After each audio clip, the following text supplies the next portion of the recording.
अभिज्ञान शकुंतलम। ये सिर्फ एक लव स्टोरी नहीं है, ये है विश्वास, त्याग और पुनर्मिलन की एक अमर दास्तान। पहले थोड़ा जानते हैं इस कहानी के रचयिता को। कालिदास। कालिदास को संस्कृत साहित्य का शिखर कहा जाता है। उनके लेखन में प्रकृति का प्रेम और मानवीय भावनाओं का ऐसा संगम मिलता है जो आज भी पढ़ने वाले को बेचैन कर देता है।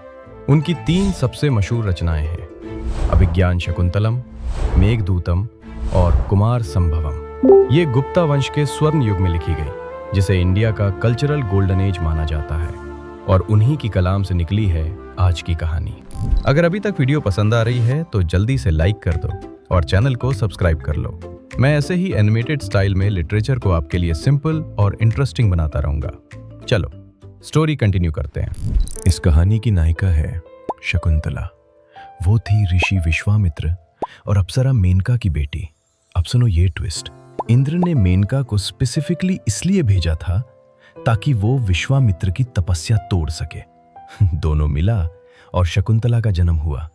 लेकिन मेनका अपनी स्वर्गीय जिम्मेदारियों के कारण शकुंतला को जंगल में छोड़कर चली गई। जंगल में पक्षियों ने उस नन्हा सी बच्ची की रक्षा की और बाद में ऋषि कण्वा ने उसे अपना लिया। शकुंतला कण्वा के आश्रम में पली बढ़ी, प्रकृति की गोद में। पेड़ों, पौधों और जानवरों के साथ एक गहरा रिश्ता बना लिया उसने। वो सीधी, सादी, सुंदर और मासूम थी, उस जंगल की तरह जो उसे पाली थी। एक दिन राजा दुष्यंत, हस्तिनापुर के वीर और धार्मिक राजा, शिकार के लिए जंगल में आए। वहां उन्हें एक हिरनी दिखी। जैसे ही वो निशाना लगाने लगे, एक साधु ने उन्हें रोक दिया।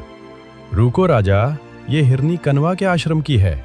दुष्यंत ने अपने सारे हथियार नीचे रख दिए। इसी बात से आश्रम के लोगों ने उन्हें गेस्ट की तरह इनवाइट किया। आश्रम में उनकी नजर पड़ी एक लड़की पर, फूल तोड़ रही थी, गहरी आंखों में प्रकृति का नूर लिए। शकुंतला। दुष्यंत मोह गए। धीरे धीरे दोनों में बातें होने लगी। एक दिन शकुंतला ने खुद कहा, आश्रम के पास कुछ आत्माओं का साया लगता है, कुछ दिन रुक जाओ और हमारी मदद करो। और दुष्यंत, जो वैसे भी बहाना ढूंढ रहे थे, रुक गए। दोनों का प्रेम पनपने लगा और फिर दोनों ने गंधर्व विवाह किया। प्राचीन परंपरा का एक पवित्र विवाह स्वरूप, जिसमें किसी साक्षी की जरूरत नहीं होती, सिर्फ दोनों का निश्चय काफी होता है। जाते वक्त दुष्यंत ने शकुंतला को अपनी एक अंगूठी दी, अपनी पहचान के प्रतीक के रूप में, और वादा किया कि वो जल्द उसे अपने महल ले जाएंगे। दुष्यंत के जाने के बाद शकुंतला उन्हीं के ख्यालों में खो गई, हर पल, हर घड़ी। एक दिन आश्रम में ऋषि दुर्वासा आए। शकुंतला इतनी खोई थी कि उसने उन्हें देखा ही नहीं, उनका स्वागत नहीं किया, आदर नहीं दिया। दुर्वासा क्रोध में बोले, जिस व्यक्ति के बारे में तुम सोच रही हो वो तुम्हें भूल जाएगा। शकुंतला की सखियों अनुसूया और प्रियंवदा ने ऋषि से माफी मांगी। दुर्वासा ने श्राप थोड़ा कम किया।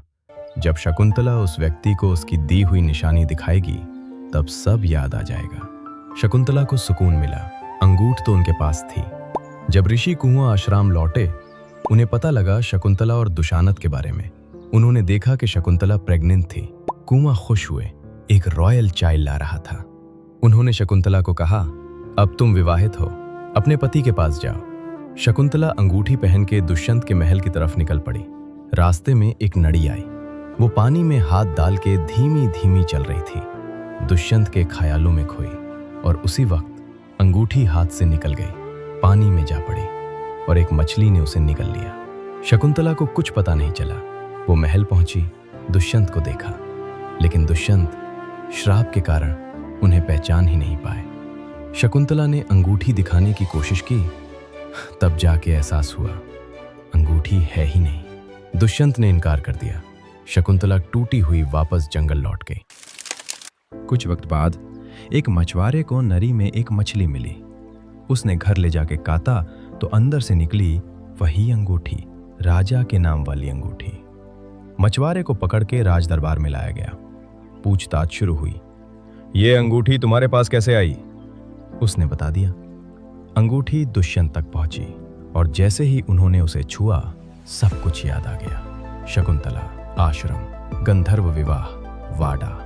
दुष्यंत को अपने आप पर बहुत पश्चाताप हुआ। उन्होंने शकुंतला को ढूंढने का प्रण लिया, लेकिन उसी दौरान गॉड इंद्र ने उन्हें स्वर्ग बुलाया युद्ध के लिए।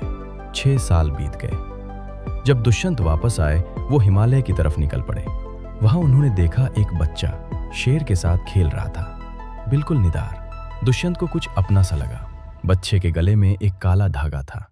कहते थे किसी अजनबी के छूने से वो सांप बन जाता है। लेकिन दुष्यंत डरा नहीं। उन्होंने छुआ, धागा नीचे गिर गया। वहां के लोग समझ गए यही हैं भारत के पिता। और तब शकुंतला भागती हुई आई। थी तो बुरी हालत में, आंखों में कई सालों का दर्द लिए। दुष्यंत ने उसे देखा, माफी मांगी। दोनों का पुनर्मिलन हुआ। तीनों, दुष्यंत, शकुंतला और भारत, वापस हस्तिनापुर आए और भारत आगे चलकर भारत के महान सम्राट बने, जिनके नाम पर इस देश का नाम पड़ा। अभिज्ञान शकुंतलम सिर्फ एक प्रेम कहानी नहीं है दोस्तों, ये है एक याद कि विश्वास टूट सकता है, दूर हो सकता है, लेकिन अगर सच्चा हो तो लौटता जरूर है। कालिदासा ने इस नाटक के जरिए एक ऐसी कहानी लिखी जो हजारों साल बाद भी उतनी ही ताजा लगती है। और दोस्तों, इंडियन क्लासिकल लिटरेचर के सभी चैप्टर्स इस प्लेलिस्ट में कवर्ड हैं। एक क्लिक में पूरी प्रिपरेशन हो जाएगी। थैंक्स फॉर वॉचिंग और all the best for your exams. अब मैं आपको वहीं मिलता हूं। तब तक के लिए स्टे क्यूरियस।